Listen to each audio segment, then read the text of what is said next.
Ethiopian Educational Information and Communication Technology presents Educational Satellite Television Programs.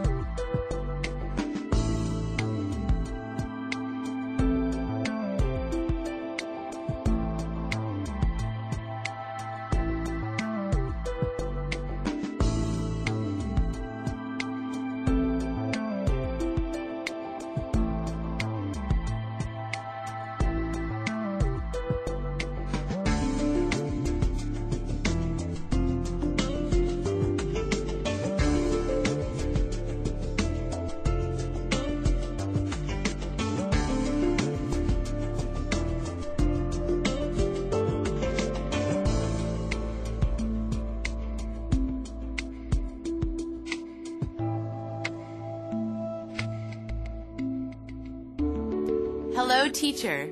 Hello, students. Welcome to today's lesson on Kingdom Plantae. In our last lesson, we studied the kingdom fungi. We learned about the characteristics of fungi, how they benefit the environment, and how they differ from plants. In today's lesson, we are going to learn the characteristics of two divisions within the kingdom Plantae. Those divisions are Bryophyta and Pteridophyta.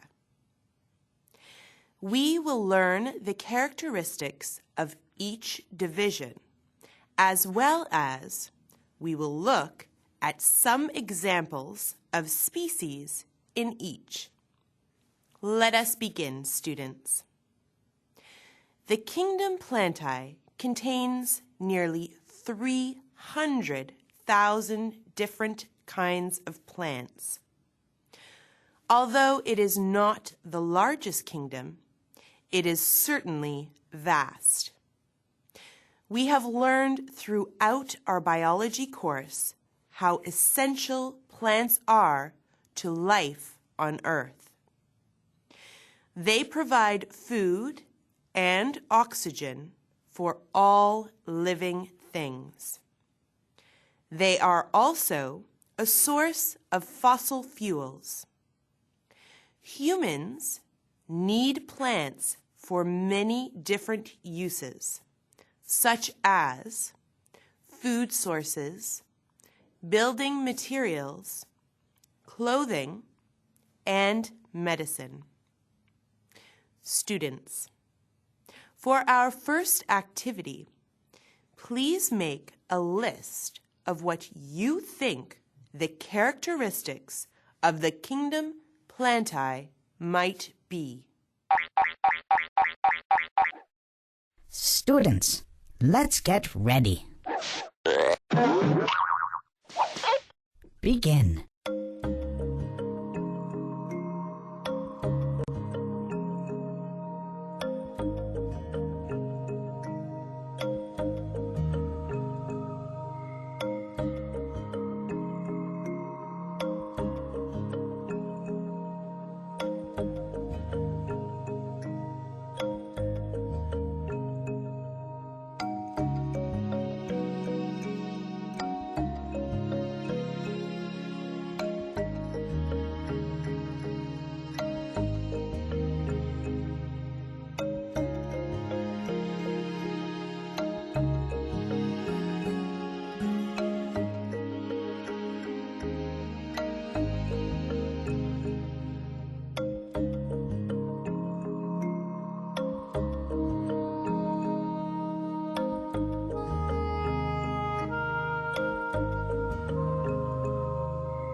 Time's up. Let's get back to our lesson. Welcome back, students. I am sure you had some great ideas. Let us go over the characteristics together. All plants in the kingdom Plantae have eukaryotic cells and are multicellular organisms. They contain chlorophyll and carry out photosynthesis. Also, plants mainly live on land, and most of them have a waxy cuticle that helps to prevent them from drying out. The kingdom Plantae consists of both flowering and non-flowering plants. There are 4 divisions within the kingdom Plantae. They are Bryophyta, Pteridophyta, Gymnospermae, and Angiospermae. We will be focusing on the first 2 divisions in this lesson. Let us begin with Bryophyta. Bryophytes are very simple land plants. They consist of mosses and liverworts. They are usually found in damp places, such as in tropical rainforests and at high altitudes on mountains.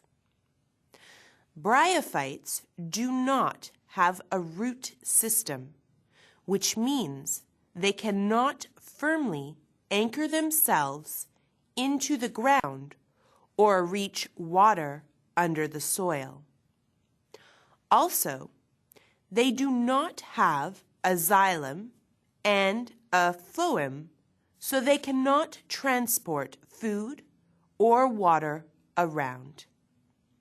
The moss, Etodin cancinus, is an example of bryophytes. Etodin cancinus can be found in the Bale Mountains. Moss has a simple and slender stem with leaves 1 cell thick. Mosses have simple root-like structures called rhizoids. Rhizoids have slim filaments and attach the mosses to soil without much strength required. Mosses reproduce by spores being dispersed. Liverworts grow in only very wet places. They are very small plants that consist of a flattened, ribbon-like branching structure called a thallus. Mosses and liverworts are classified under the division of Bryophyta because they lack a clearly identified stem and leaves. In the division Pteridophyta, plants have leaves, stems, and roots. Different species of ferns make up this division. Fern stems have rhizomes that grow horizontally below the surface of the soil. The stems contain vascular tissue that is similar to the tissue found in flowering plants. They produce spores on the underside of the fern leaves that are dispersed by the wind. This is how they reproduce. Ferns rely on water for reproduction. Most live in damp, shady places, but there are a few exceptions that grow well in sunlight. A common example of a pteridophyte is the fern Dryopteris. There are a number of different species of Dryopteris ferns in Ethiopia. Students, for our next activity, can you define the terms rhizoid and rhizome? You may begin now. Students, let's get ready. Begin.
Time's up.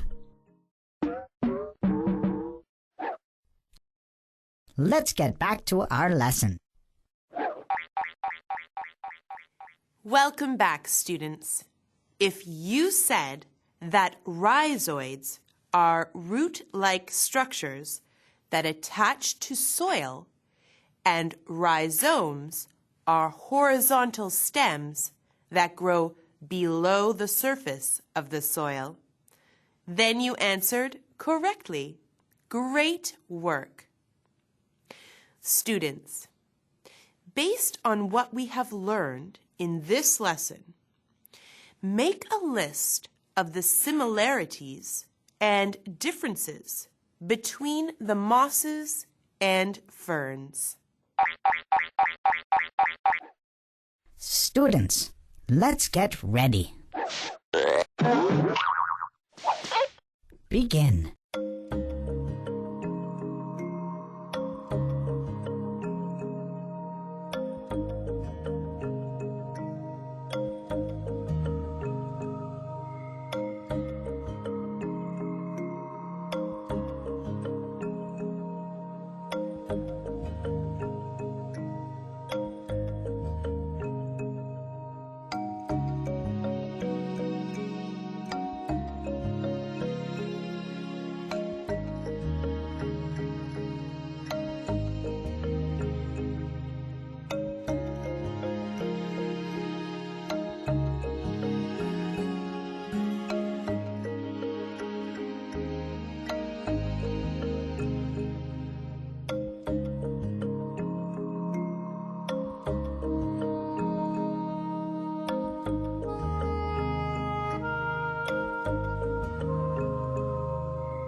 Time's up.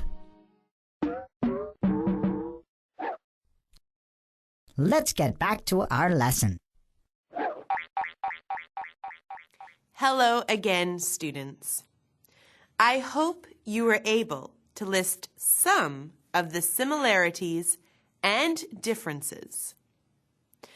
Mosses and ferns are alike because they are both land plants that reproduce from spores being dispersed. Also, they both tend to grow in darker, damp places, like on the floor of a tropical forest. Some of their differences are that mosses have rhizoids, which are simple root-like structures. Ferns have rhizomes, which are stems that grow underground. Ferns have true leaves, while mosses do not. If you listed any of these answers, then you are correct. If you listed different answers, please have your teacher review your lists. We have reached the end of our lesson, students. Today, we started to learn about the kingdom Plantae.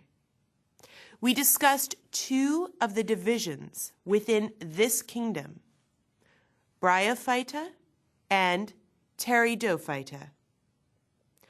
We learned the characteristics for each division and looked at some examples from each. We also compared the similarities and the differences between mosses and ferns. Until next time, thank you, teacher. Thank you, students.